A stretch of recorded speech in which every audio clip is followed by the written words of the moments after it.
Las Hojas Secas Crujian Bio Los Pasos de Gabriel Romero, mientras avanzaba por el sendero del parque. El cielo de noviembre estaba tenido de un gris polvoso, y el viento, lieve pero constante, acariciaba la tierra como si quisiera levantar secretos guardados demasiado tiempo. Maverick, su perro pastor alemán, caminaba a su lado con una atención casi humana, las orejas erguidas, los ojos de ámbar clavados en la espesura. Gabriel ya no era el hombre que solía ser. El retiro de la policía no fue voluntario. Luego, como una sentencia después de que se cerrara, sin justicia, el caso que lo persiguió durante años, la desaparición del pequeño Hugo Méndez. 8 años. Lion escuchaba, a veces en sueños, la voz de la madre, susurrando entre sollozos. Usted me prometió que lo encontraría. No, ya no era ese hombre. Ahora era solo un anciano de rostro cercado, que hablaba más con su perro, que con personas. Maverick se detuvo en seco. Sus patas se anclaron firmes al suelo y su hocico apuntó directo a una encina vieja. Gabriel entrecerró los ojos. ¿Otra vez aquí, muchacho? Murmuró, aunque su voz temblaba. Era la cuarta vez. En 2 semanas que el perro se mostraba alterado en ese mismo punto del parque. La primera vez pensó que era una ardilla. La segunda, un instinto viejo de su entrenamiento militar. La tercera, se fue sin mirar atrás, pero esta vez Maverick gimió. No como un perro cualquiera, sino como quien quiere decir algo que le ordenó el alma. Gabriel soltó un suspiro, se agachó con esfuerzo. Su rodilla izquierda se cuello con una punzada conocida. Acarició la tierra removida, y allí entre raíces retorcidas y tierra húmeda vio algo, un pedazo de tela azul descolorido. Lo secó con cuidado. Era una gorra infantil con el logo desviado del club de béisbol local. A su lado, un reloj digital roto. La correa apenas colgando. El mundo se quedó sin eso en idea de la comisaria olía igual que siempre. Café recalentado, papel húmedo y desconfianza. Gabriel esperó en silencio en la sala, mientras Maverick, a sus pies, mantenía la mirada fija en la puerta. Entró Ivan Torres, joven, pulcro, con la camisa sin una arruga. Miró Gabriel con cautela, como se mira a un padre que vuelve sin haber sido llamado. Dijo que encontró esto. Por el parque. Gabriel asintió. No dijo nada. Abrió la bolsa de pruebas con dedos temblorosos y colocó la gorra y el reloj sobre la mesa. Ivan se inclinó, inspeccionando sin tocar. ¿Sabe que es caso está cerrado desde años? Lo sé. Ivan levantó la mirada. Está sugiriendo que el perro encontró una prueba legítima. Ahora, Gabriel mantuvo la voz firme. No estoy sugiriendo nada. Solo le digo que escucho al que tiene más olfato en esta sala, aquella noche. Gabriel no durmió. En lo intentó. Se sentó en la mecedora del porche, una manta sobre las piernas, el vaso de tequila sin tocar. Maverick estaba junto a él, la cabeza apoyada en su muslo, el cuerpo tenso, vigilante. Parecemos despierto que nunca, como si por fin hubiera recuperado un propósito. Nos están mirando como si estuviéramos locos, dijo Gabriel, acariciando el lomo. Pero tú y yo sabemos lo que vimos. El perro no respondió. Pero no hizo falta. A veces, el silencio es un tipo de lenguaje que solo los que han sufrido entienden al día siguiente. Gabriel recibió una llamada inesperada. Soy Elena Nanisi la Camzoria Tinia la misma voz de siempre, firm, sin adornos. Pero había en su tono algo que no estaba allí la última vez que hablaron. Analizamos el reloj, Dio. La huella partial no coincide con nadie de la familia. En I con Hugo. Hay algo más, Gabriel? Hay fibras de ropa que no son sayas. Esto puede cambiarlo todo. Gabriel no respondió de inmediato. Se aferró al respaldo de la silla. No cambiamos. Al pasado, Elena. Pero si hay algo ahí afuera, lo vamos a echar a las. No por mí, por la madre de is niña. Por su voz en mi cabeza cada noche, y esa tarde volvió al parque. No por rutina, sino por necesidad. Maverick corrió directo al árbol sin que se lo indicaran. Comenzó a escarbar como loco. ¿Qué quieres? ¿Qué vi? Cicero Gabriel.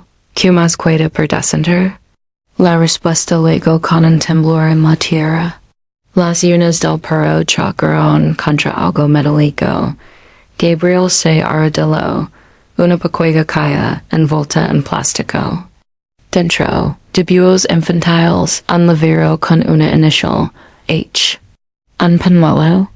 Y una carta escrita con trazo tembloroso formada solo con J. Gabriel la abrió con manos rígidas. Las palabras eran simples, casi infantiles. Para el contenido. Era una confesión. Yo fui quien lo vio primero. Yo fui quien le dio que viniera al cobertizo. Pero no sé que no saldría nunca. No quais eso. Nadie me creyó. Él me dio que si hablaba, otros niños sufrirían como Hugo. La letra era de otro niño. Un testigo. En complaint voluntario, Gabriel respiró hondo. Las piezas por fin comenzaron a encajar, y esa noche en la esquina modesta de su casa, Gabriel le habló a su perro como si hablara con su reflejo, 8 ecos. El mundo lo olvidó, pero ti no. Yo tiempo se detuvo, mirando la ventana. Hay cosas que nadie debería llevarse a la tumba. El silencio puede matar más que una bala, pero avisas a Madrido puede romperlo todo. Maverick levantó la mirada, y en esos ojos dorados, Gabriel creyó ver algo que no era instinto, era gratitud, era memoria, era justicia, aquella madrugada por primera vez en mucho tiempo. Gabriel durmió. Y sonó con el parque lleno de risas infantiles. Y con una encina que ya no ocultaba nada. El sol caía ciscado sobre el parque del mirador. Teniendo de cabre las joyas secas acumuladas junto a la encina más vieja del lugar. El aire olía tierra humeda y recuerdos que nunca se fueron del todo. Gabriel Romero caminaba lento con el bastón en una mano y la correa de Maverick en la otra. El perro, viejo como él, parecía absorber el entorno con una mirada que ya no necesitaba olfatear nada para entenderlo todo. No lo hagas otra vez, murmuró Gabriel con una voz que no era explica en orden, sino algo más parecido al miedo. Pero Maverick se había detenido frente al tronco nudoso de la encina, al mismo punto exacto donde había arenado la tierra la semana pasada. Sus patas delanteras se clavaban ahora con una urgencia distinta. No era hueco, no era instinto vacío. Gabriel se detuvo. Sintió como su rodilla protestaba y su pecho también. Había aprendido, después de tanto silencio, a reconocer esa pensada antigua que no venía del cuerpo, sino del alma. En así, se agachó. Está bien, chico, susurró. Mustrame, Maverick rasgó con determinación hasta que su yuane golpeó algo sólido. Unclic sordo como una verdad que por fin se atrieve. Gabriel, con las manos temblorosas, removió la tierra y sintió el tacto blando de una tela vieja. Era una gorra, descolorida, pero bordado seguía allí, los leones de Castilla. El equipo infantil de béisbol de Hugo, él lo sabía. Antes de que los análisis hablaran, antes de que leyeran las policías o la prensa.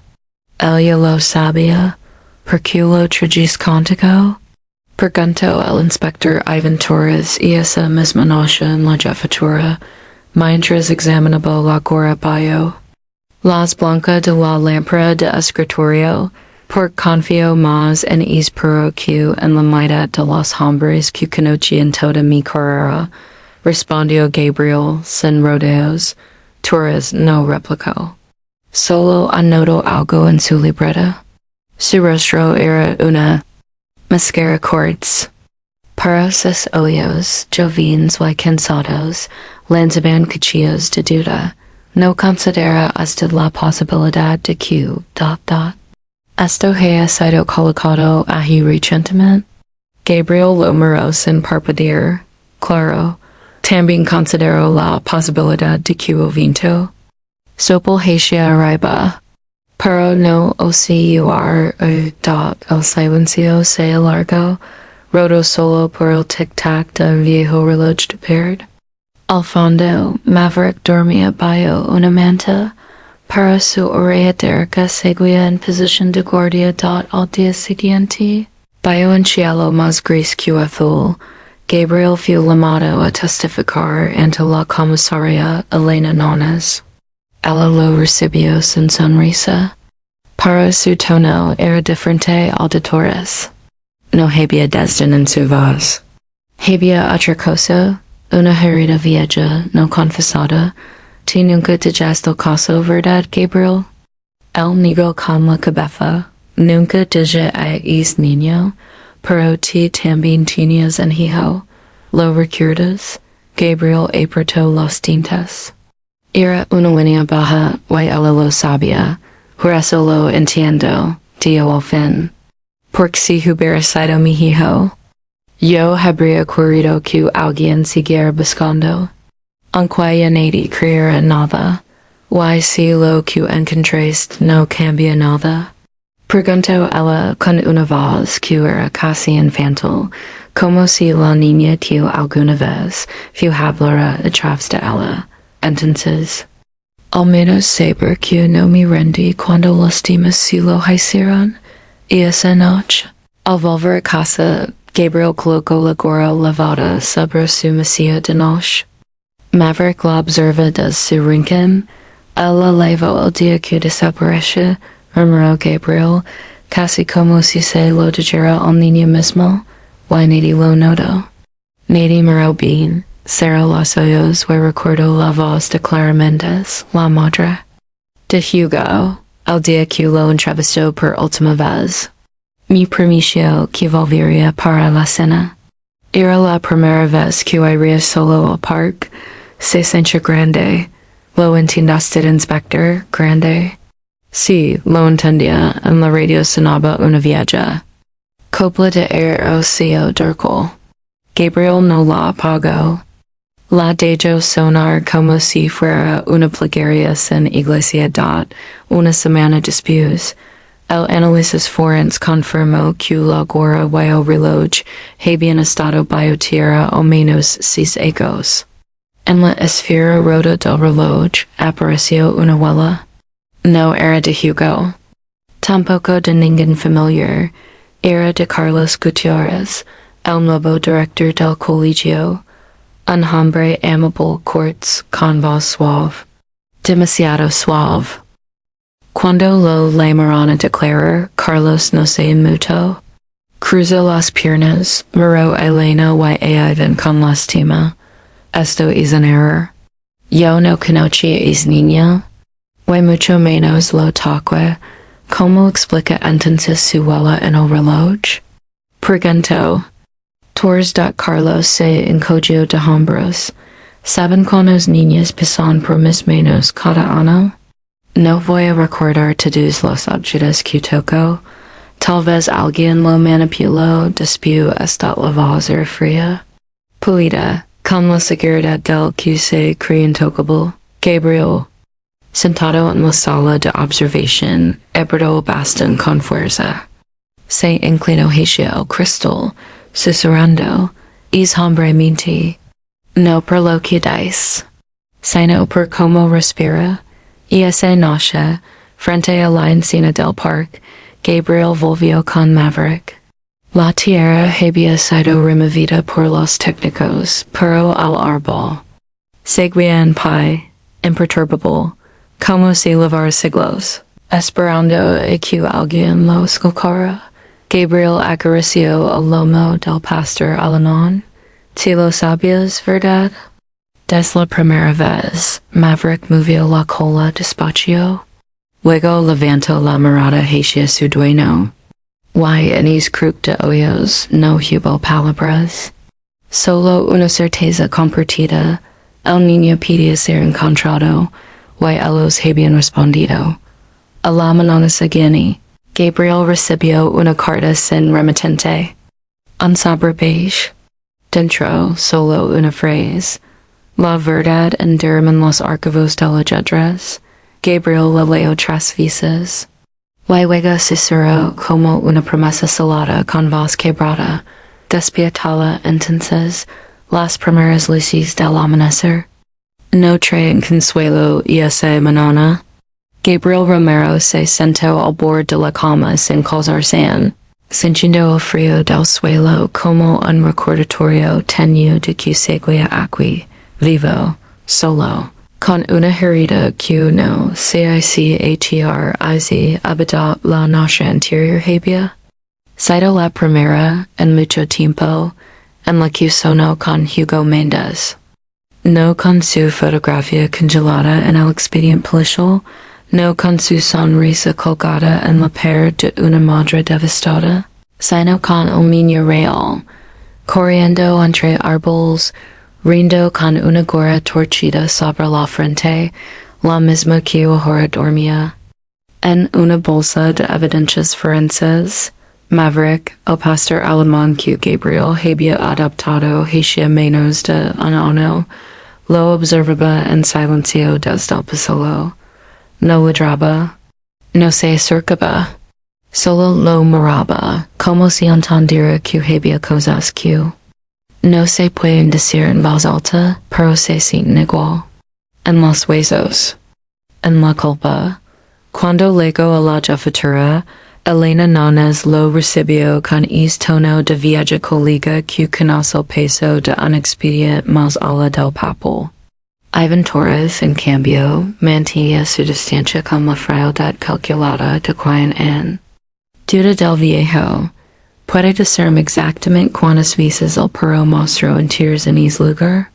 Preguntó el inspector, sin levantar la vista de su libreta.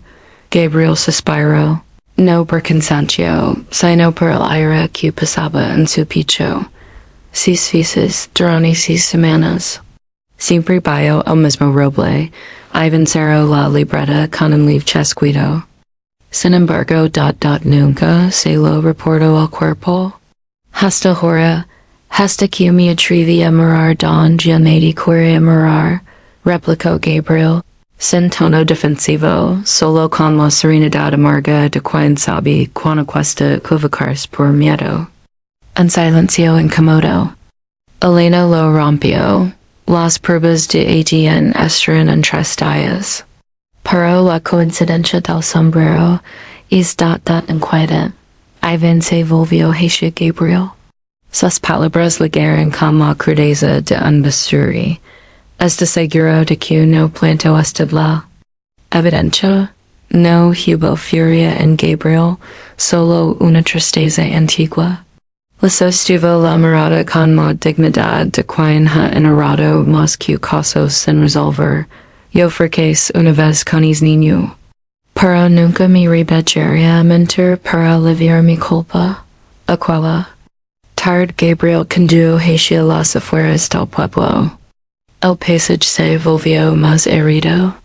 Las campas dormian bio nubes bajas y ira diluvia, lamo aclaramendas antes de tocar la puerta. No per advertiro, sino porque no tenía fuerzas para verla romper sin preparación. Ella abrió al segundo. Gulp. Lavaba en sudor de lana que alguna vez fue azul, y el cabello recogido en una trenza que ya no se preocupaba por la estética. Sus ojos no brillaban, observaban nada más. Easy acute el ... Preguntó, y no pudo completar la frase. Gabriel bajó la cabeza, and no lo sabemos con certeza. Pero creemos haber encontrado algo de Hugo . El salón de la casa Olia a Manzanilla. Y madera vieja, las paredes estaban cubiertas de fotos. No solo de Hugo sino de una vida que se había ido con el se centran. Maverick, como siempre, se mantuvo a los pies de su dueño. Clara apoyó las manos sobre sus rodillas. Yo soní que lo enterraban con su gorra, y ese que nunca se quitaba. Y cuando despertó, no sabía si agradecerlo al sueño o maldecirlo. Gabriel asenció con suavidad. A veces el alma sabe antes que la razón. ¿Cree que sufrió? Preguntó Clara con la voz de cristal fino. Él no mintió. No lo sé. Pero no hay señales de violencia prolongada. ¿Para qué? Ha sido rápido. Ella cerró los ojos. Una lágrima cayó sin prisa. ¿Sabe qué es lo peor, inspector? Dígame. Hubo momentos breves en los cuales que estuviera muerto. Solo para dejar de imaginar lo que podrían estar haciendo. Gabriel bajó la mirada, no por juicio sino por respeto. Por conocer es rincón oscuro don habita el amor desesperado. No. Fue su culpa, murmuró. Fue nuestra. De todos los que no vimos lo que teníamos delante, Clara se acercó a Maverick, extendió la mano temblorosa. El perro la olfateó y apoyó suavemente su hocico en su palma. Gracias por no olvidarlo, le susurró al animal. Gracias por traerlo de viu y el tie al salir. Gabriel se detuvo unos segundos en el porche. El viento arrastraba hojas secas por el camino. En su pecho algo se afloyaba. No era alivio ni victoria. Era otra cosa. El peso de haber empezado, al fin, a cerrar una puerta. En la camioneta, Maverick subió sin hacer ruido. Gabriel puso el motor en marcha, pero no arrancó de inmediato. Miró al espejo retrovisor, como si esperara que Hugo apareciera. Corriendo desde el fondo de algún recuerdo, entonces dio apenas un susurro. No terminamos en muchho ... Pero hoy demos el primer paso. Y por primera vez en mucho tiempo, Maverick movió la cola. Las heridas no se cierran cuando se olvida. Se cierran cuando alguien por fin se atreve a mirar sin miedo. Gabriel Romero Carlos Gutierrez tenía las manos suaves de quien no carga con nada más que papeles. Sus zapatos brillaban con un negro impecable. Y su voz, cuando hablaba en la asamblea escolar, tenía la calidez estudiada de un actor de misa. Nadie, ni los padres, ni los profesores, se detenía a mirar más allá de esa fachada serena. El director del Instituto Benito Juárez era, para la mayoría, un hombre docente, pero no para Gabriel Romero el viejo inspector. Ahora retirado, lo observaba desde el fondo del salón de maestros, como un perro que humo antes del incendio.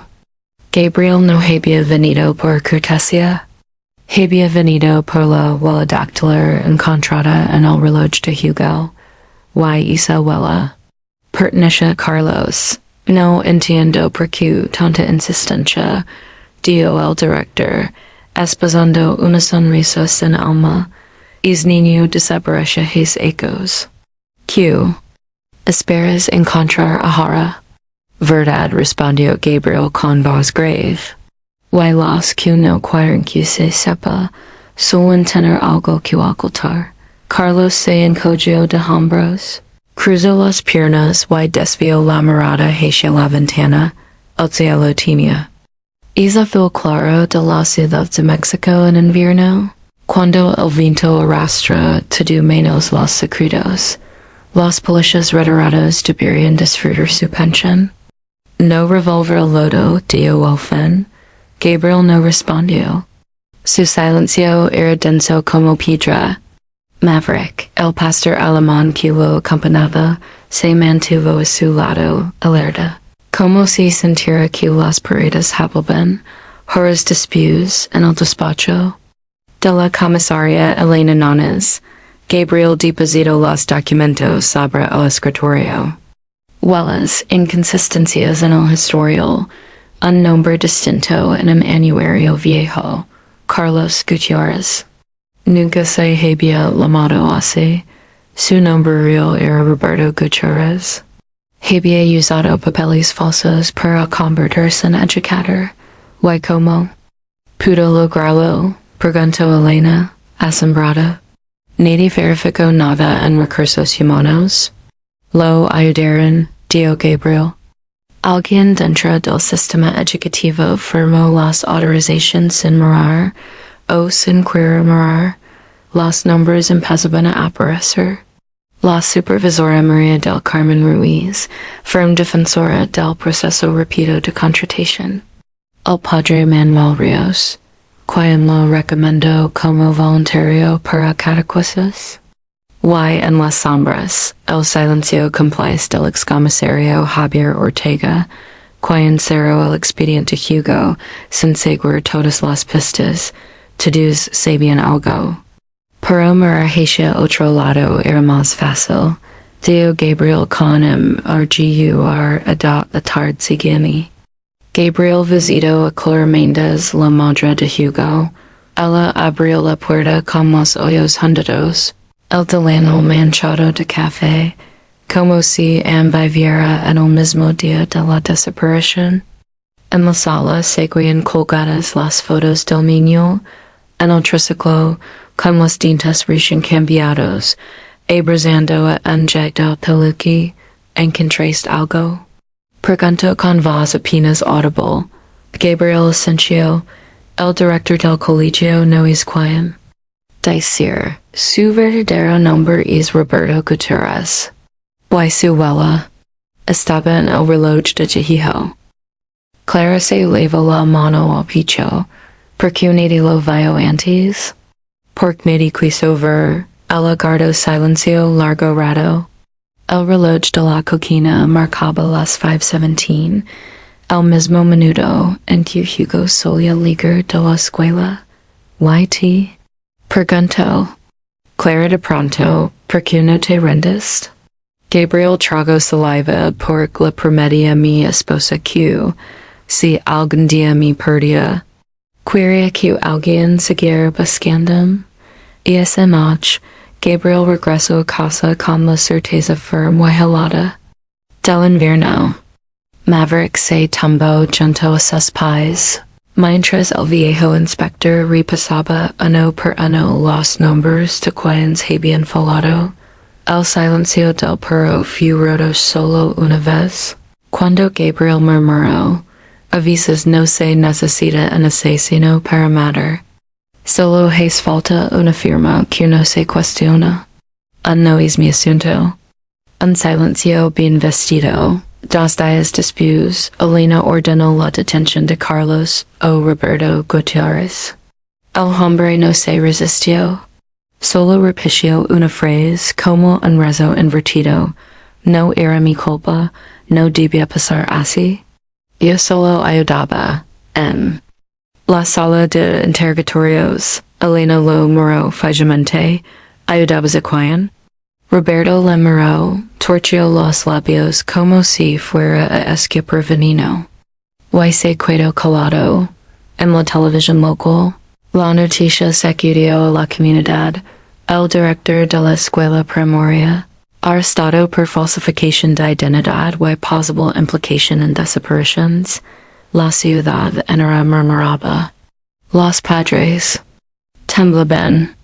Los profesores loraban por dentro, recordando cada vez que confiaran. Sus es hombre de sonrisa amable. Gabriel volvió al parque del mirador al atardecer.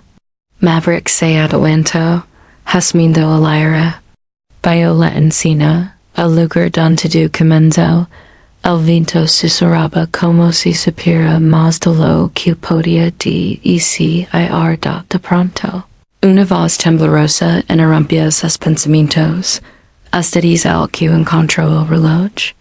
Era un joven de unos 20 años. Pálido, oloroso, en las manos sostenía una figura de yedras, un caballero de madera. Yo me llamo Miguel Pascual. Y creo que Hugo me salvó. Gabriel lo miró sin decir nada. 6 años, yo también iba a esa escuela. Llegaba a yedras con el director. Pero un día Hugo me dijo que no fuera. Me dijo que el señor Roberto no llegaba limpio. Miguel se quebró. Día, yo no fui. Pero Hugo sí. Y después, ya no volvió. Gabriel sintió el golpe sin que lo en Miguel colocó la figura sobre una raíz de la encina. Fue mi amigo. Y me salvó. Yo solo quiero que alguien lo piedad. Gabriel sintió con la voz ahogada. Se arrodilló junto a él y dijo, como quien dice Constanza los cielos, ya no estamos solos. La verdad ya no tiene mi idea el viento acarició las ramas altas. Y por un instante, Gabriel creyó oír una risa infantil leona, como si el alma de Hugo, por fin, pudiera jugar sin miedo. Elena Nona se quedó en silencio unos segundos más de lo necesario. Observaba por la ventana de su despacho el lento avanzar de una nube sobre el cerro, como si necesitara que el cielo la ayudara a traer las palabras que venían. Y dices que él firmó todos los permisos de acceso sin verificación de antecedentes? Preguntó por fin con un tono que no era incredulidad, sino algo más profundo. Una mezcla de tristeza y furia contenida. Aventura se sintió, diando el sobre de documentos sobre el escritorio como quien dice una flor en una tumba. La inspectora María del Carmen Ruiz también firmó. En 3 ocasiones, Elena cerró los ojos. Siempre me parecieron demasiado pulcrosas son formas, murmuró. Como sábanas recién lavadas ocultando una herida abierta. El caso Gutiérrez se volvía más espeso cada día. Ya no era solo el horror de un niño enterrado bajo un cobertizo. Era el eco de muchas decisiones, muchas omisiones, muchas manos que prefirieron no ver, no hablar. El archivo revelaba que Roberto Gutiérrez, el depredador, había sido voluntario en una parque de barrio 6 años. Bajo el auspicio del padre Manuel Ríos, organizaba talleres de yedras, campamentos infantiles, visitas a ancianos, tenía ángel con los niños, declaró el sacerdote cuando se le citó. No soy adivino. ¿Acaso ustedes lo sabían? Gabriel. Romero estuvo a punto de responder, pero fue Maverick, el pastor alemán, quien inició un gruñido bajo desde la esquina de la sala. No fue un ladrido. Fue una opinión. No sabíamos, dijo Elena con la voz firme, pero ahora sí. Y no nos vamos a calar. Julián Vargas, retirado como Gabriel pero más cínico, lo resumió sin pilla. No fue solo un monstruo.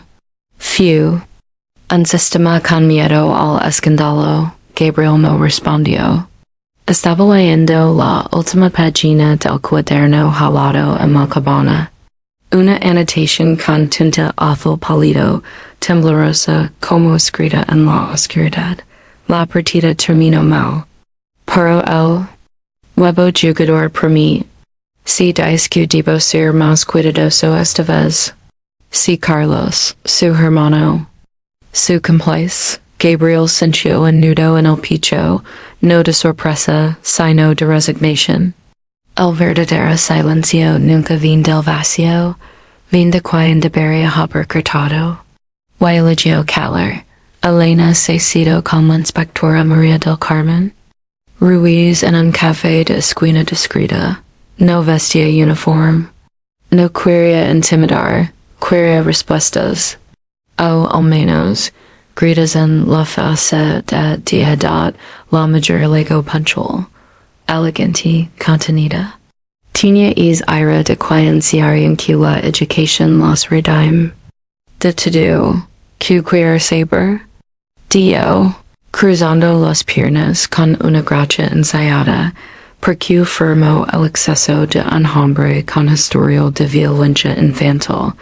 María del Carmen sonrió. Halada, porque los antecedentes estaban salados. Porque nadie pidió que los revisara. Porque tenía cosas más urgentes. Como mantener el índice de satisfacción de la SEP. Como no andaron por un error que ni siquiera era mío. No soy la villana que buscan. Solo seguí las reglas del juego. Entonces el juego está podrido. Tío Elena, sin levantar la voz, María del Carmen bajó la mirada apenas por un instante.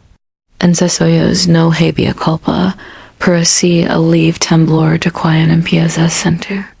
Que el suelo ya no es tan firme como antes.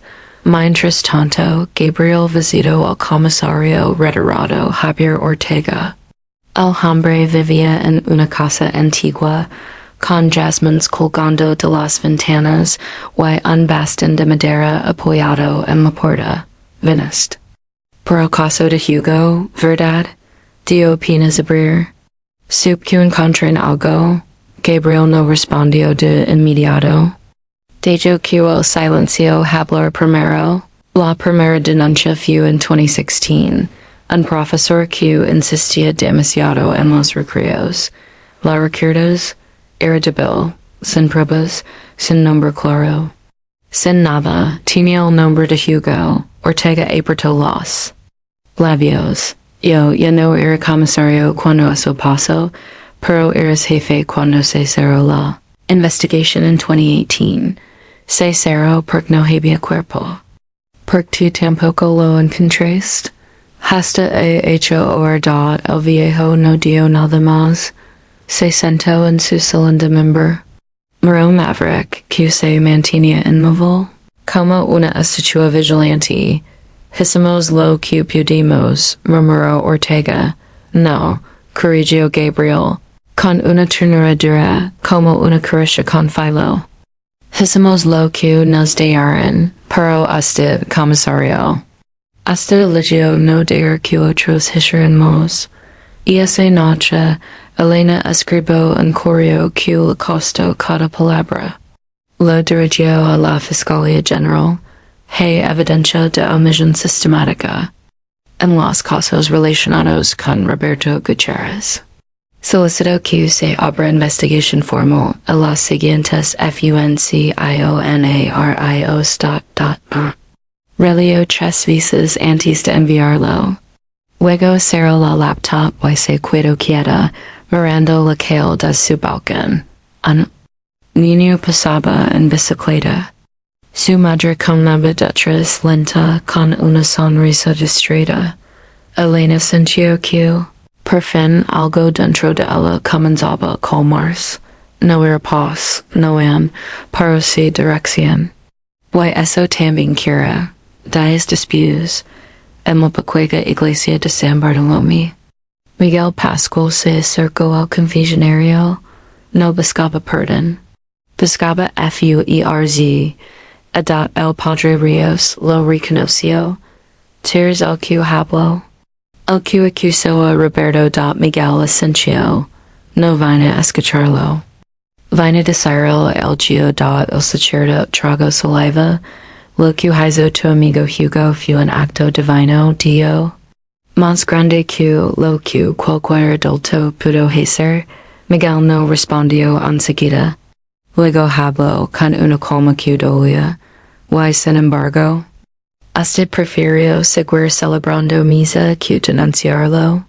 El padre Rios vio la vista. Miguel salió sin esperar absolución. En la entrada del parque, frente a la encina donde todo comenzó, Maverick se detuvo. Gabriel, que caminaba detrás, notó como su cuerpo se relajaba, ya no olfateaba el suelo, no ladraba. Solo miraba, aquí terminan algunas cosas, tío. Gabriel en voz baja. Y empiezan otras. Elena luego en ese momento. Traía una pequeña placa de bronce. Se ardiló para clavarla en la tierra, en memoria de todos los silencios rotos. Los tres permanecieron allí un momento más. No hubo discursos, no hubo aplausos. Solo viento, pero el viento también habla. Y ese tarde por fin, dialo. Que tantos ecos nadie se atrevió a decir, ya basta. Miguel Pascual no sabía por qué sus pasos lo llevaron esa tarde al Parque de los Cedros. Justo al banco nuevo. Es de madera clara que no existía cuando él tenía 8 ecos. Lo miró como si pudiera hablarlo. Como si la encina detrás, esa encina vieja, de raíces profundas, pudiera recordarlo todo.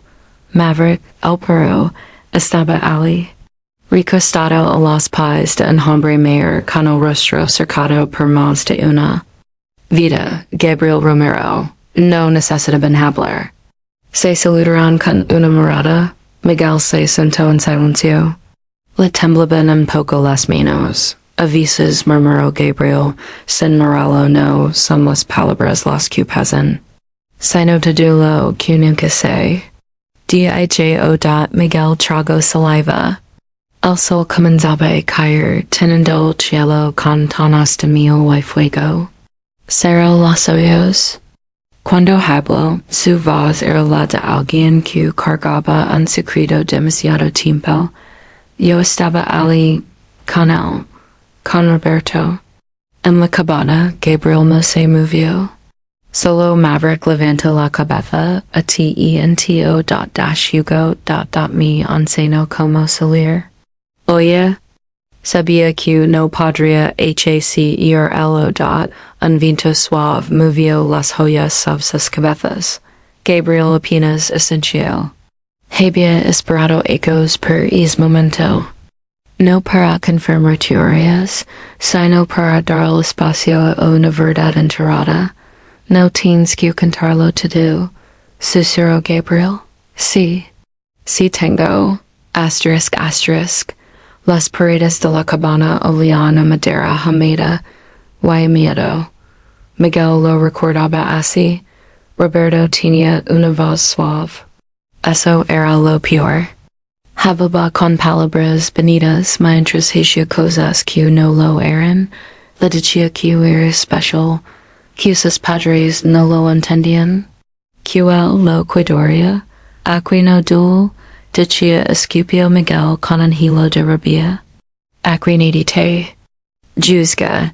Un día, cuando Miguel ya no lloraba por las noches, apareció Hugo. Tenía los ojos grandes y quietos, como si entendiera demasiado para tener solo 8 ecos.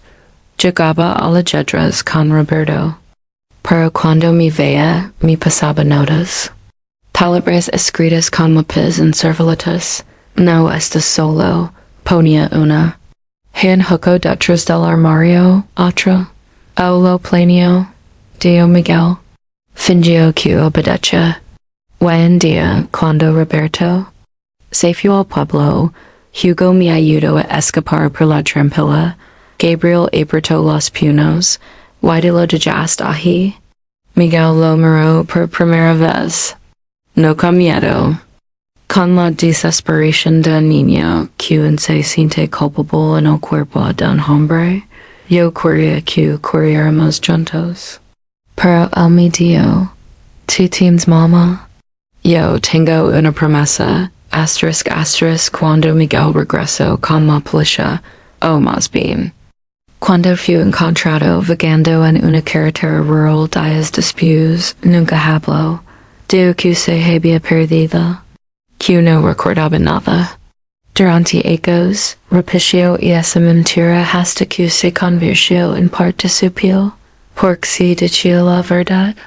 Iban a saber que lo dije. Que fue cobarde, no. La voz de Gabriel fue firme, pausada, como si viniera de algún lugar muy lejos. No eras cobarde, eras una niña. Los cobardes son los que lo sabían y se callaron. Los adultos. Los que preferían mirar a otro lado. Asterisk, asterisk, unas ramas crujían. Alguien pasó con un corrido de helados.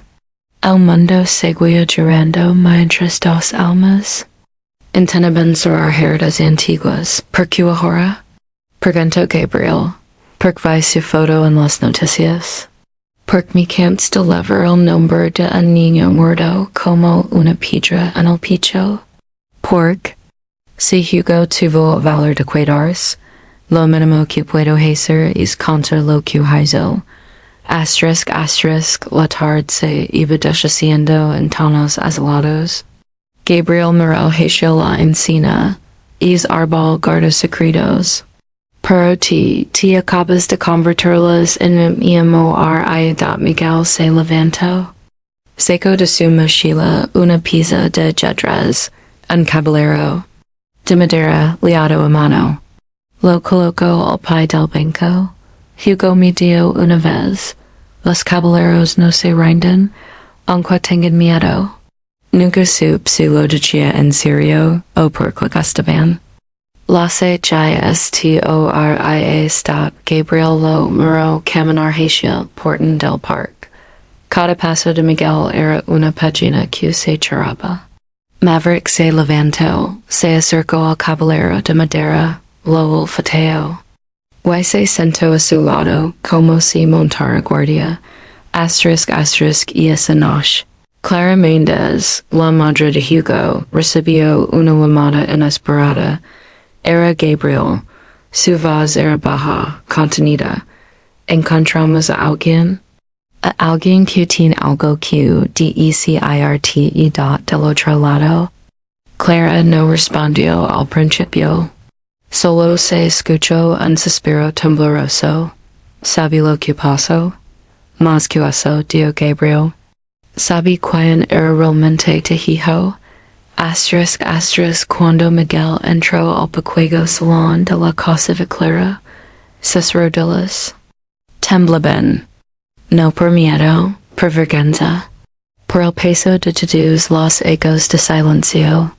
Ella lo recibió con una mirada serena, aunque con los ojos hechos no hablaron de inmediato.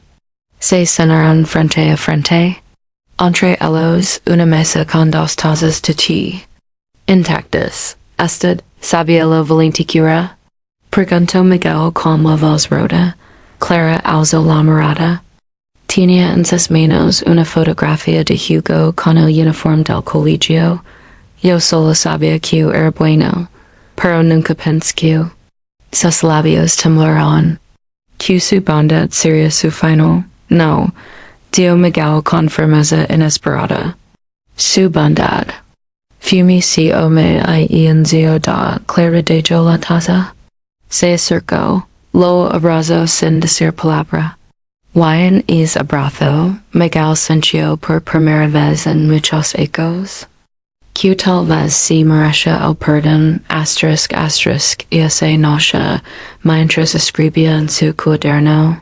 Miguel notó solo una frase. Los caballeros no se rinden, y yo tengo partidas que jugar. El sol del mediodía filtraba sus rayos a través de las rendijas polvorientas de la vieja cabana. El aire tenía ese olor áspero, a madera humeda, a secretos que se niegan a morir. Gabriel Romero se detuvo en el umbral.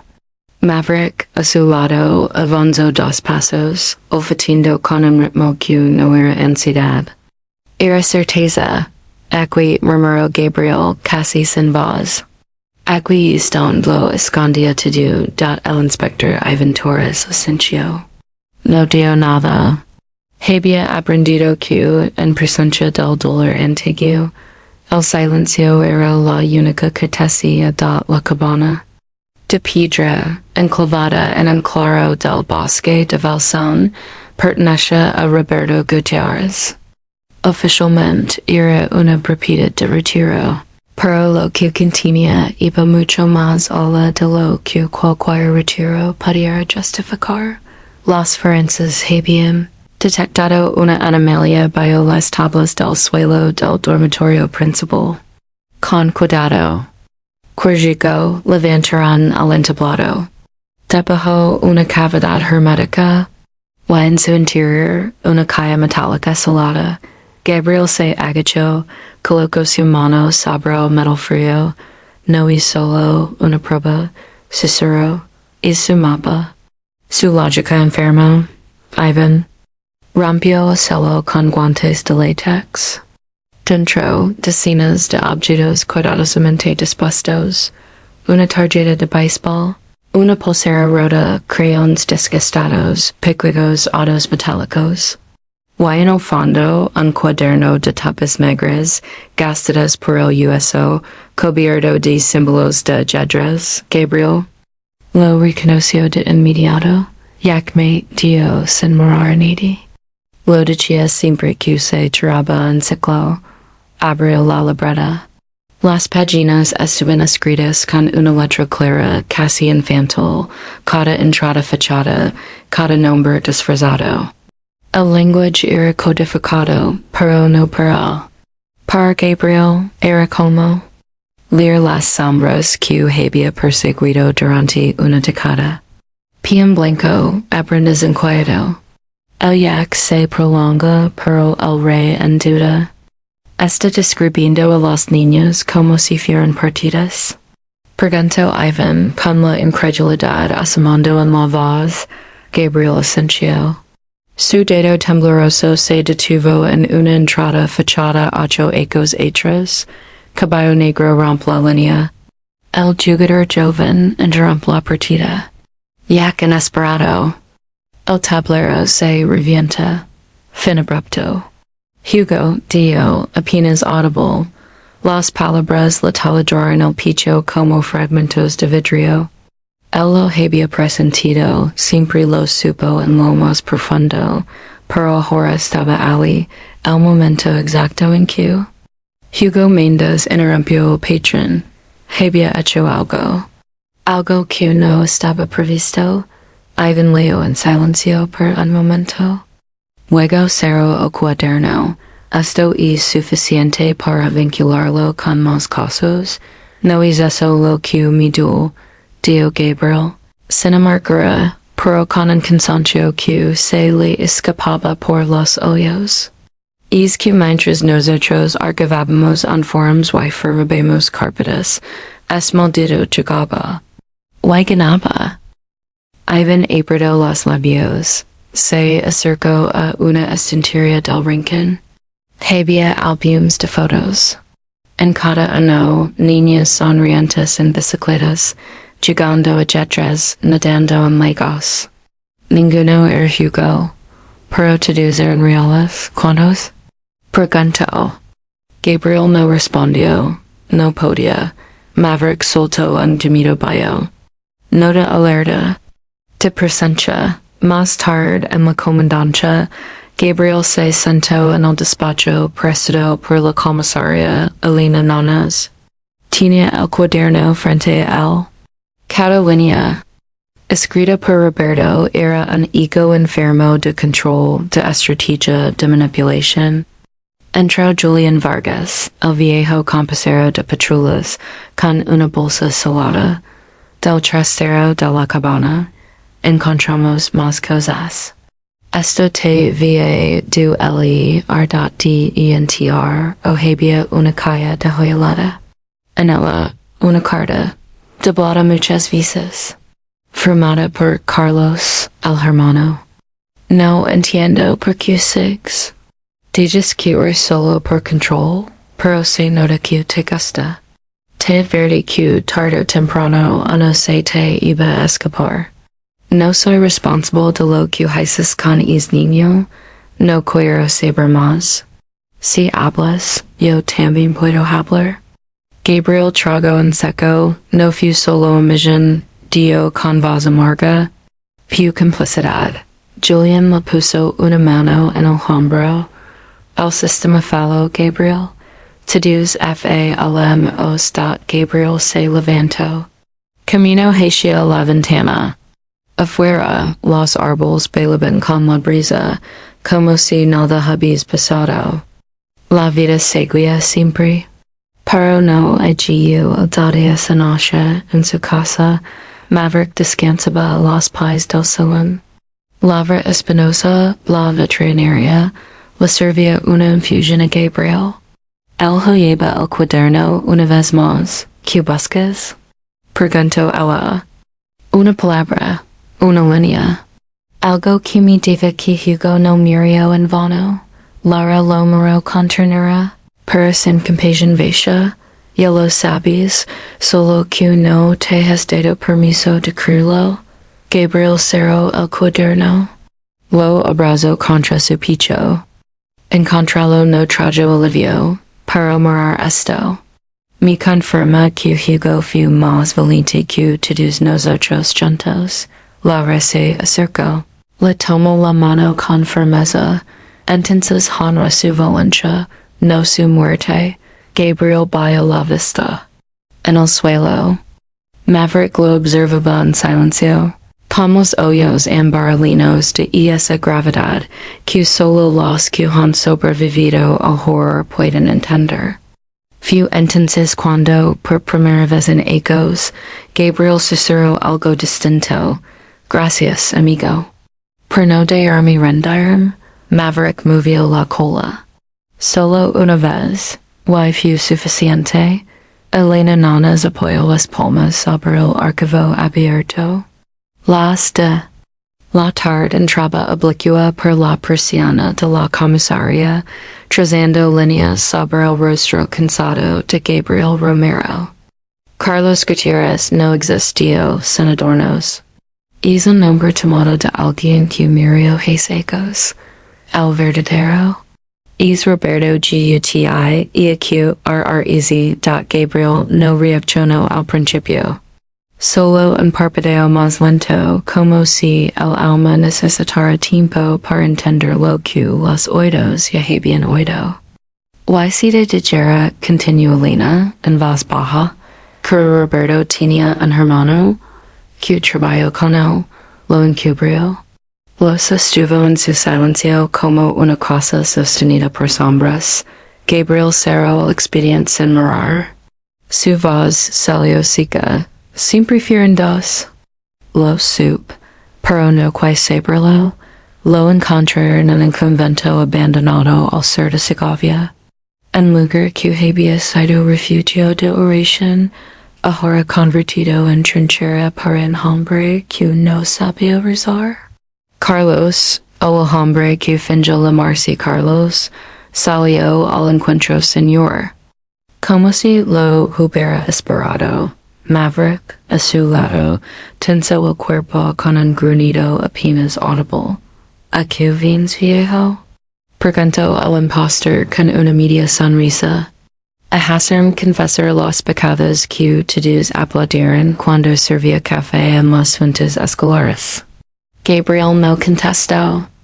Se limitó a mirarlo con esos ojos sayos que ya no necesitaban gritar. Yo no lo mate, continuó el otro, bajando la voz. Eso lo hizo Roberto, yo solo lo ayudo a enterrarlo. ¿Ti sabes lo que es de burl todo a alguien que es capaz de todo? Sí, respondió Gabriel. Lo sé, pero también sé lo que es elegir no seguirlo. Carlos rió. no era una risa alegre. Ira juega como el higo en una iglesia vieja. YQ hiciste per Hugo en su momento, inspector. Donde estabas ti cuando lo necesitaba? No tienes la moral para juzgarme. Maverick dio un paso, solo uno. Pero silencio QKO, entonces peso más que cualquier insulto. Harás después. En la comisaría, Elena observaba el interrogatorio desde el otro lado del cristal. Gabriel estaba sentado frente a Carlos. El aire estaba cargado, tenso como una cuerda antes de romperse. ¿Por qué él? Preguntó Gabriel sin elevar la voz. ¿Por qué Hugo? Carlos parpadeó lentamente. Había algo en su mirada, no de arrepentimiento, sino de un cálculo fatigado. Porque era especial, dijo finalmente. Porque sonreía sin pedir nada. Porque Roberto se encargó con él.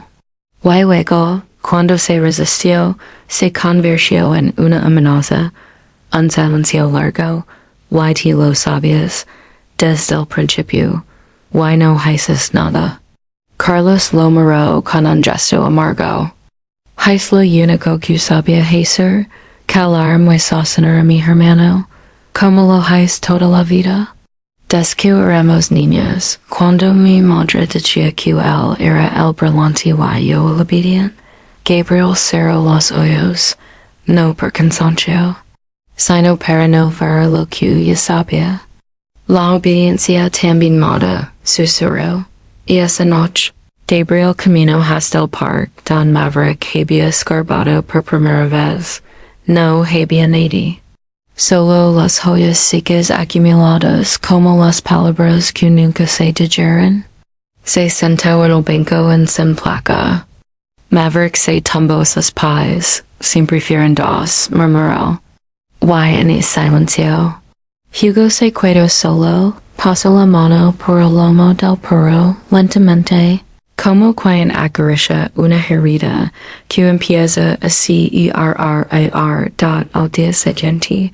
Miguel Pascual llegó a la comisaría con una caja. La traía pegada al pecho, como si llevara algo más que objetos. Dentro, había dibujos, un tablero de letras dibujado a mano, una nota escrita con lápiz.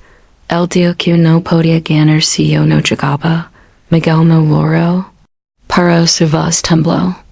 Y esa nota me la dio Hugo, me dijo que no importaba si tenía miedo. Que él me cubriría mientras corría.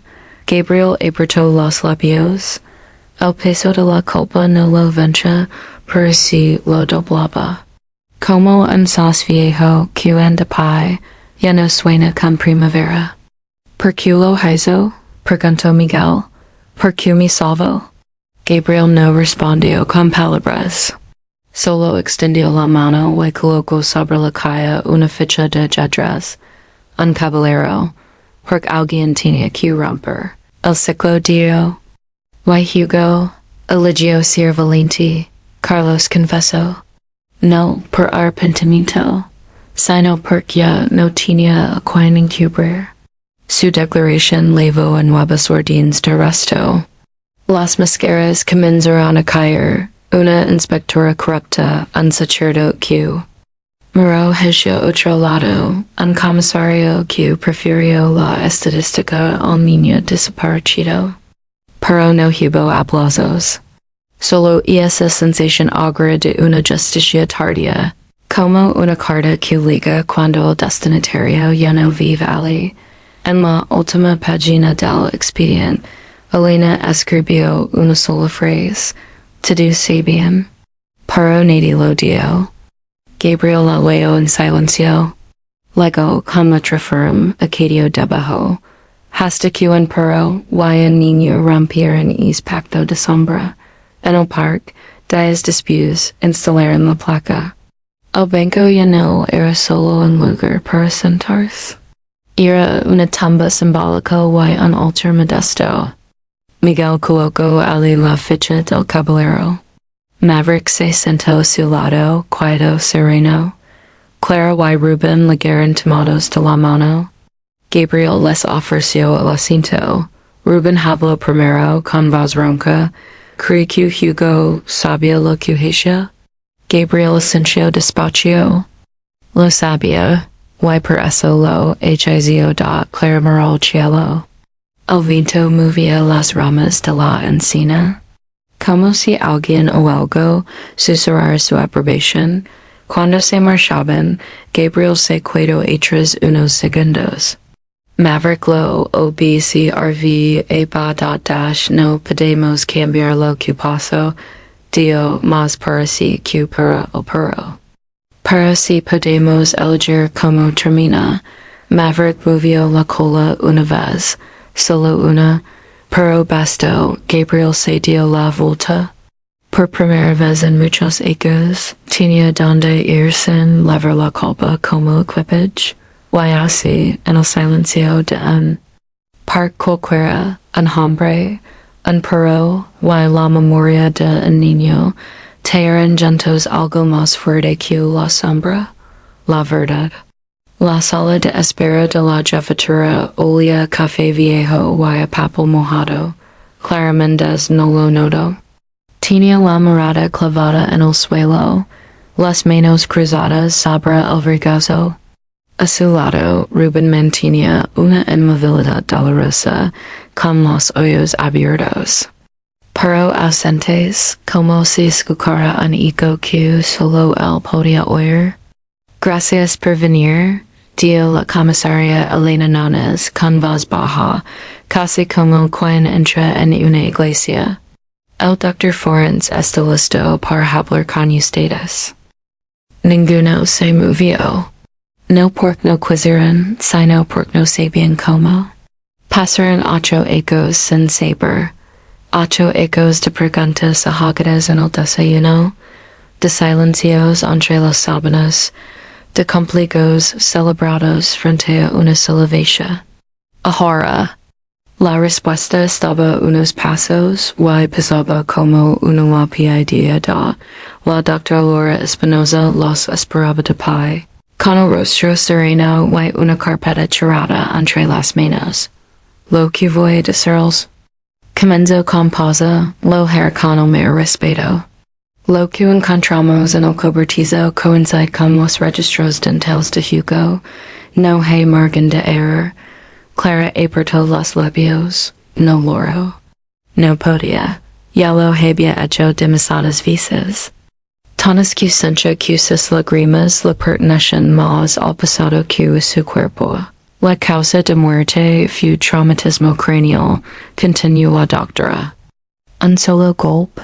No hay indicios de tortura prolongada. Murió repito. Ruben bajó la cabeza. Sus hombros tan anchos cuando trabajaba en la construcción se venían abajo como muros mal cimentados. ¿Estaba solo? Preguntó Clara con voz. Apenas audible. Laura tardó en responder. No lo sabemos con certeza. Pero no estaba en condiciones de pedir ayuda. La doctora cerró la carpeta con lentitud. Como si quisiera respetar un último silencio. ¿Cuándo podremos traerlo a casa? Ruben habló por primera vez, con la voz áspera de quien ha calado demasiado. En una semana, si no hay complications. Les avisaremos en cuanto esté listo. Elena se acercó con la mirada baja. Queríamos decirles personalmente. Lo sentimos. Nunca dejamos de buscar. Clara se volvió hacia ella, y por primera vez en muchos ecos, su voz tembló, pero no de miedo. No. Quien no dejó de buscar fue Gabriel. Y su perro me contestó. El nombre flotó en el aire como una verdad incómoda que nadie quería mirar de frente. Y esa noche, en su casa amarilla de Teatro Bayo, Clara encendió las luces del altar familiar. Colocó una vela nueva blanca y una foto de Hugo con la gorra. del equipo de baseball y la sonrisa que se le escapaba por un tinti perdido. Y aquí entró con una caja de madera. La abrió sobre la mesa, la encontró en el desván, testibios. Hasta y aquí el Clara se sentó.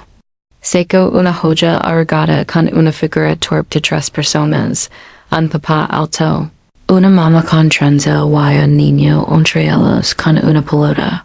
En el bord decía con letras temblorosas, mi familia es fuerte. Lo éramos. Preguntó Rubén, más para sí mismo que para ella. Clara no respondió.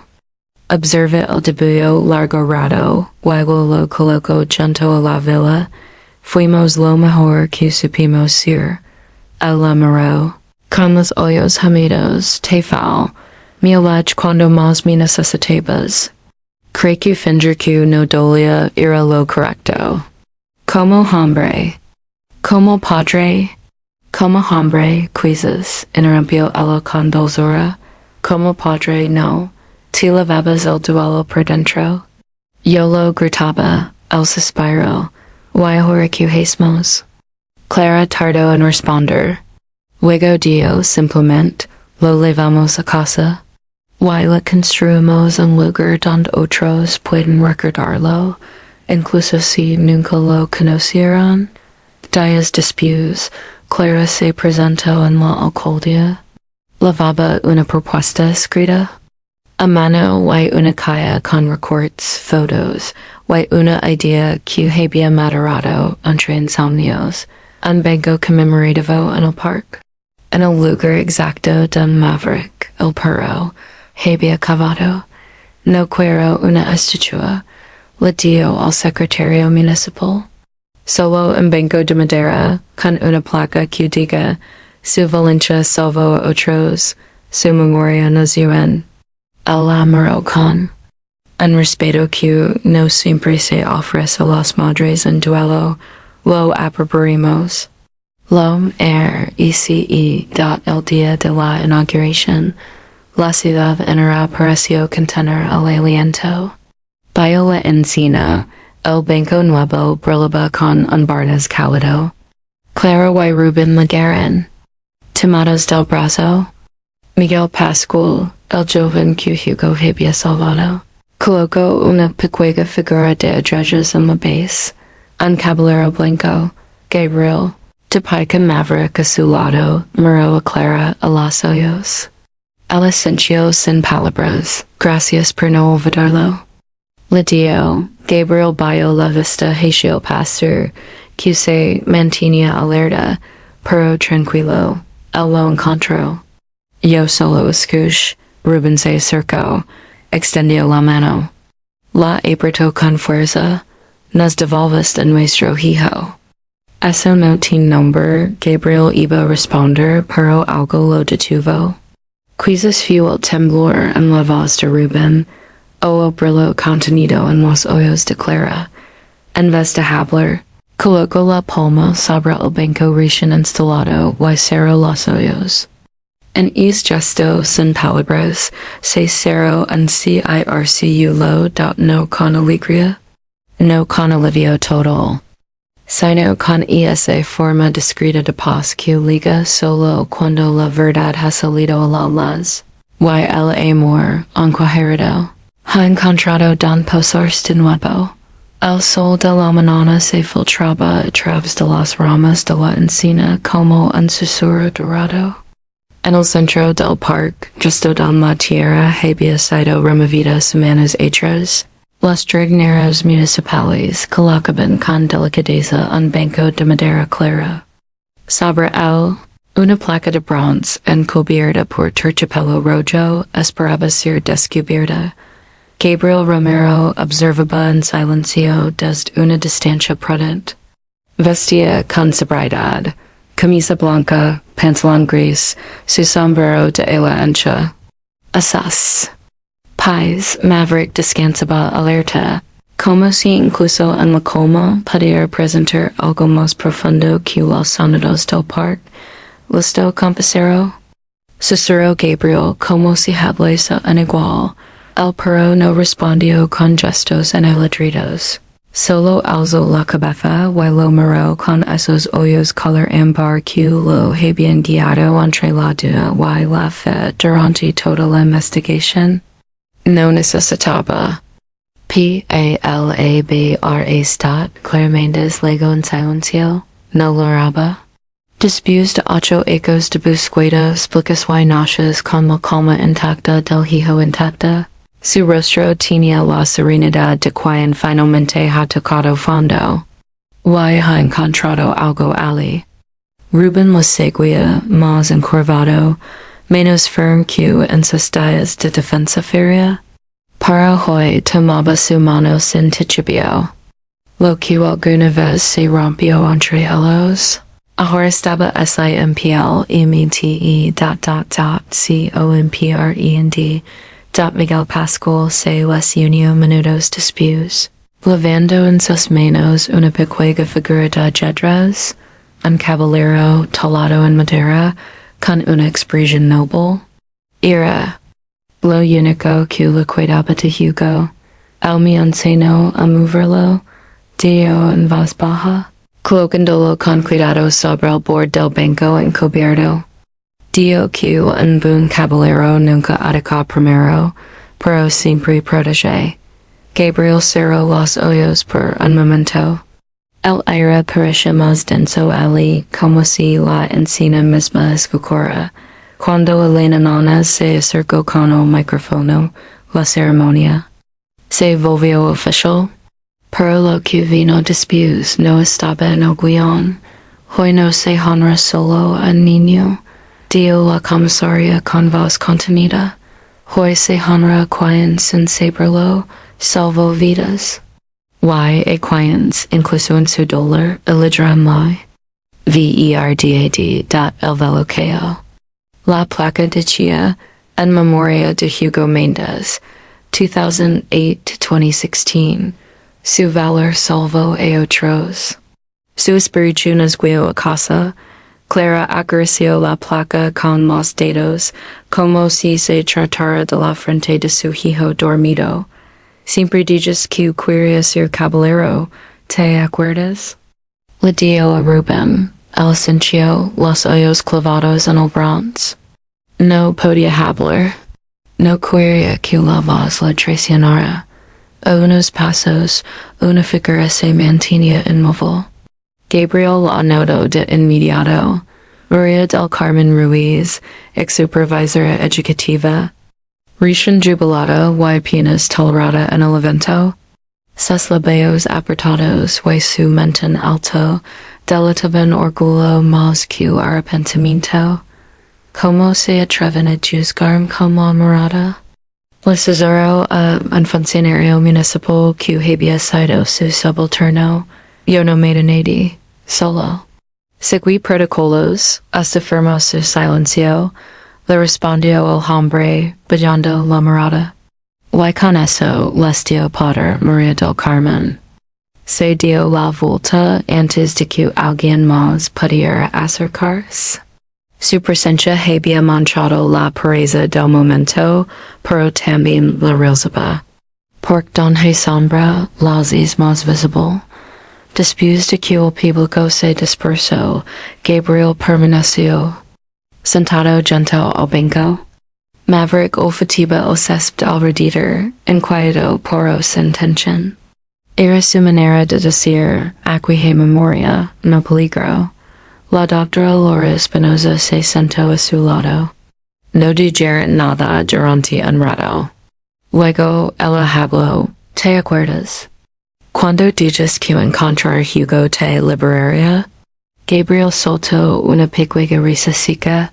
Mencha, oh mi mencha, lo que encontré. Few peso, pero de esos que no aprende a cargar, porque también soste ahí en Laura, lo miró con ternura sin compasión. Con respeto, Clara me dijo que anoche sonó con Hugo, dijo ella. Que él estaba sentado en ese mismo banco, esperándola con una sonrisa.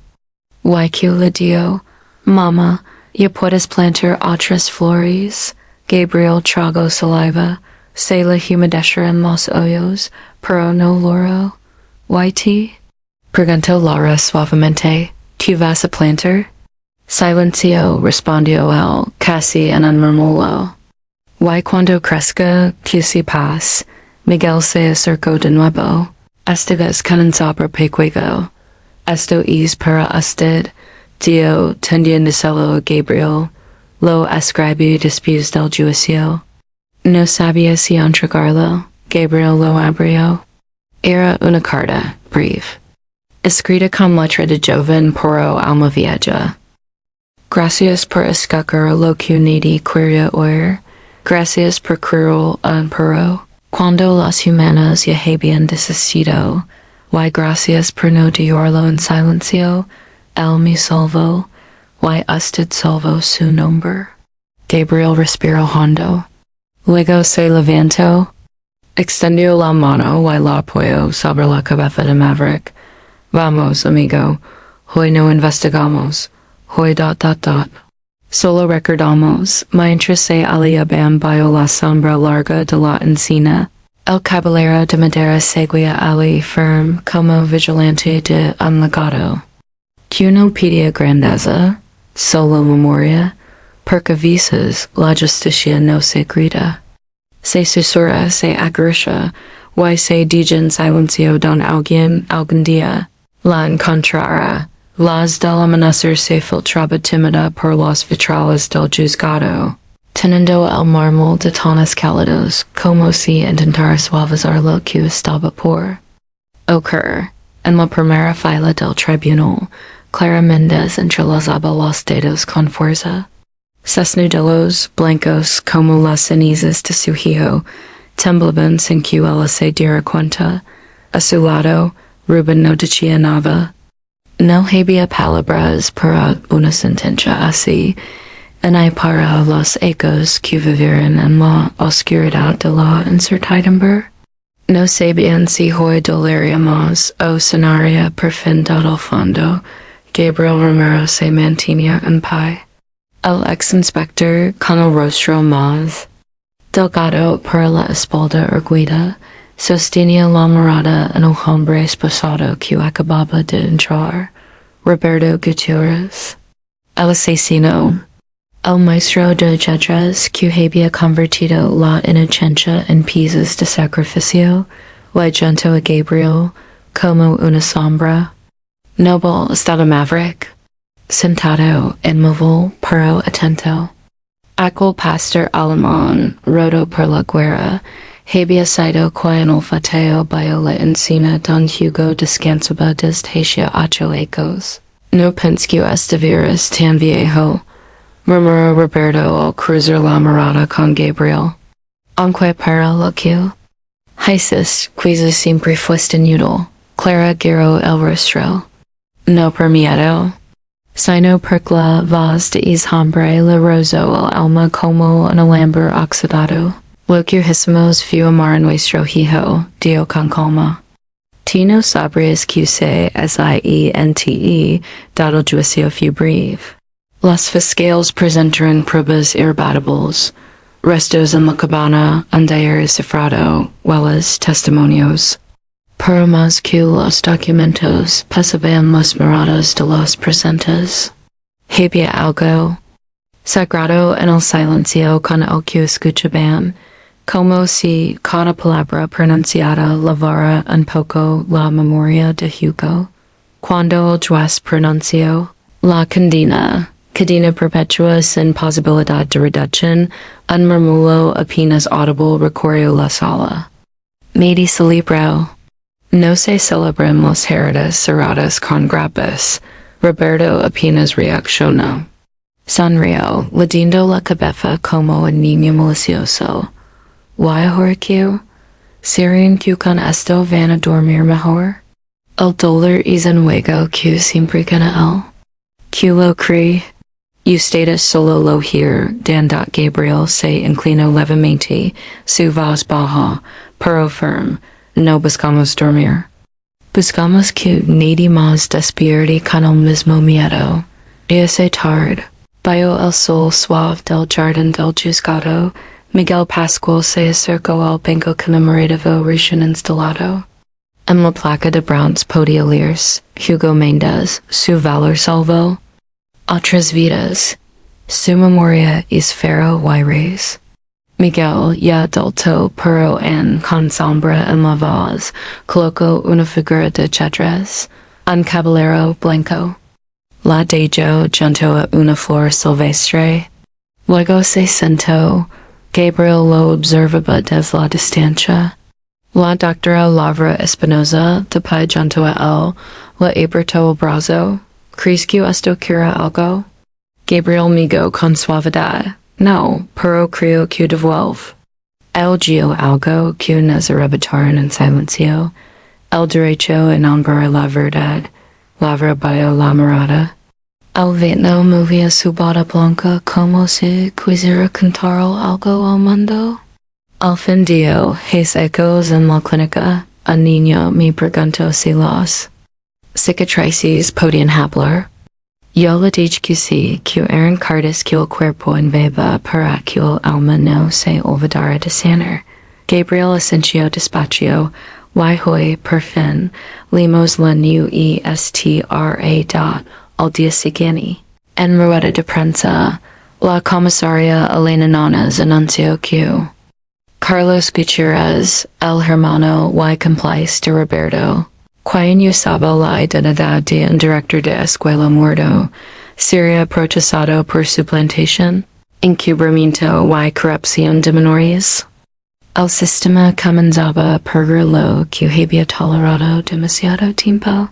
Junto a ella, Ivan Torres, el joven inspector que una vez dudó de Gabriel, no dio nada.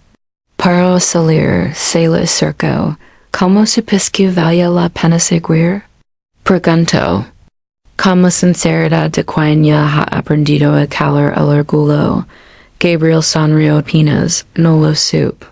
Pero Hugo no tenía quien lo buscara. Yo tenía un perro que no sabía irse, tanto macho llegó sin prisa. En casa de Clara, el silencio no pasaba como antes. Rubén colocaba 2 tazas de té sobre la mesa. Ella lleva un álbum de fotos. Una que no tocaba desde el funeral. Mira esto, susurró. La última vez que fuimos al mar.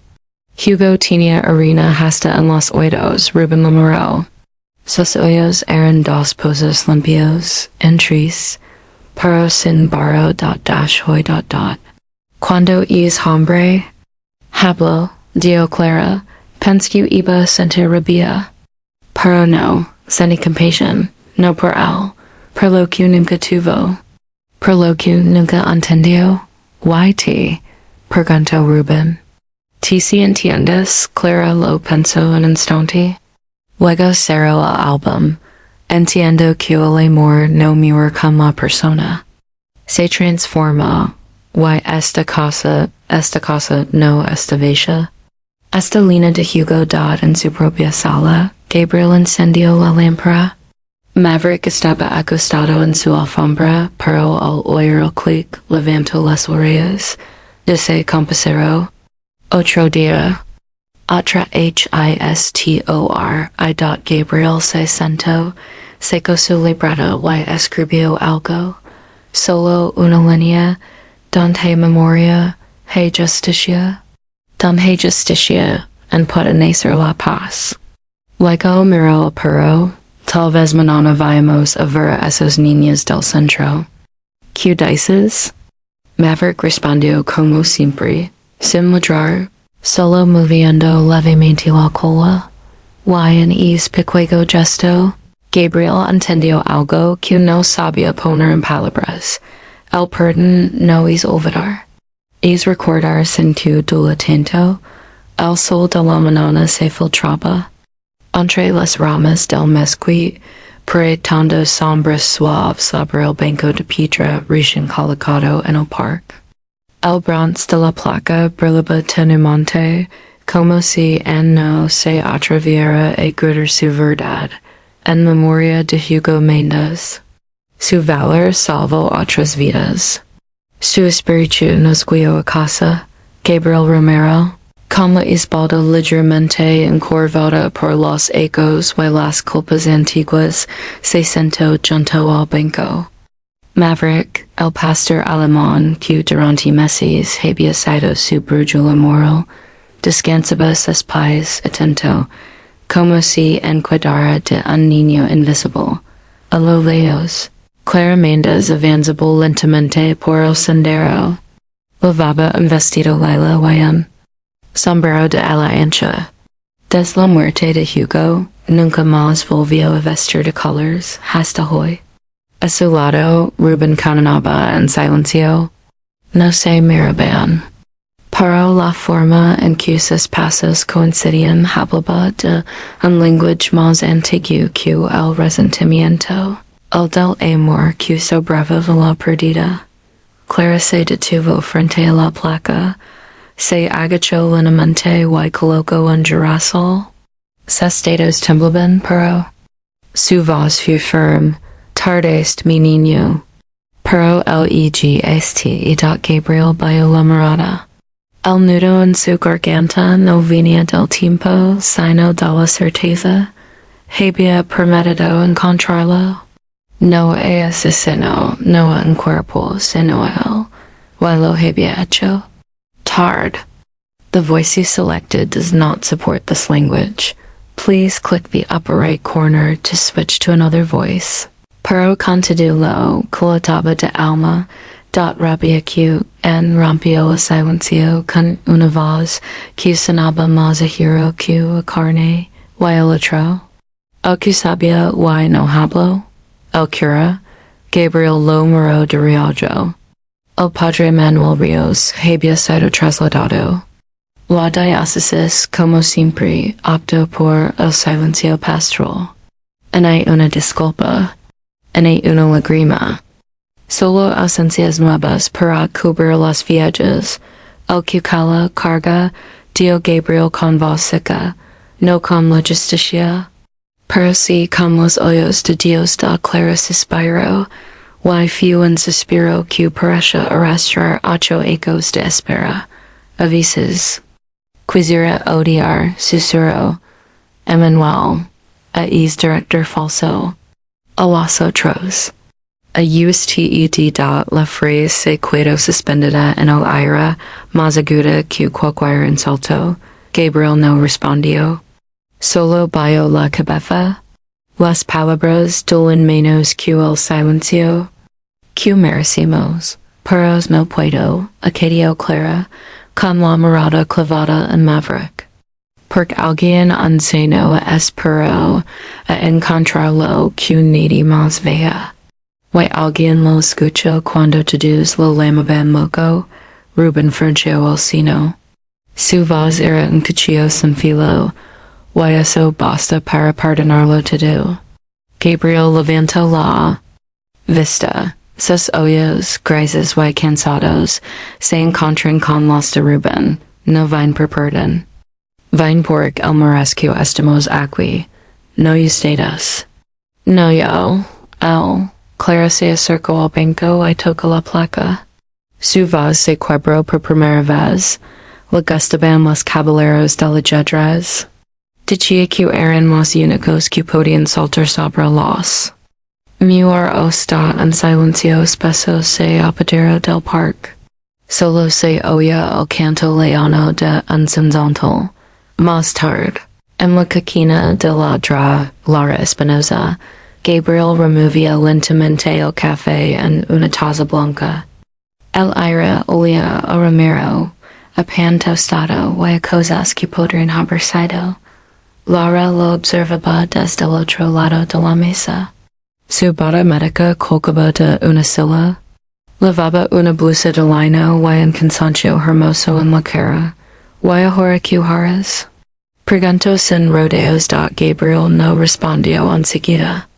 Afuera, Maverick dormía sobre la alfombra, su respiración acompasada como la de un anciano en paz. Miguel dio al fin. Da clear hablar en las escuelas contra su historia. Necesita protección. Alguien que lo respalde. Si las cosas se tuercen lora esencio. Sabía lo que Gabriel no decía, Miguel en vivía con culpa. Y esa culpa que se clava como estela en la infancia, why no suelta en con los ecos? ¿Crees que estás listo para cuidar a alguien más? Gabriel sonrió con la misma tristeza que se ve en los hombres que han perdido más de lo que el mundo sospecha. No, pero no estoy solo. Tengo a Maverick. Why a ti, si no has todavía? Lara se acercó, le tomó la mano. No hubo palabras. Solo la presión firme de alguien que había aprendido a cuidarse. Días después. Frente al colegio de San Jerónimo, Miguel Pascual se preparaba para su primera charla. Temblaba.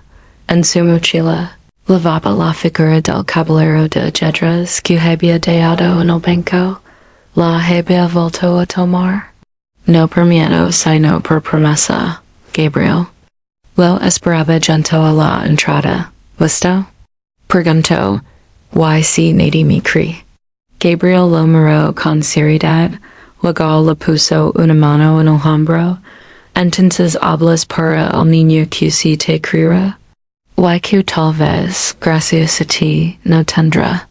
Que esconderse como ti, lo hice da Miguel asenció, tragando saliva. Sus ojos brillaban, no de miedo, sino de esa emoción extraña que nace cuando uno camina hacia su propia redención. Dentro del auditorio, los alumnos comenzaban a ligar. Una niña de trenzas largas levantó la mano cuando lo vio entrar. ¿Eres el amigo del niño Valente? Miguel la miró sorprendido. ¿Quién te dio eso? Mi abuela, respondió ella. Me dio que si escapaba bien, aprendería a saltar muros.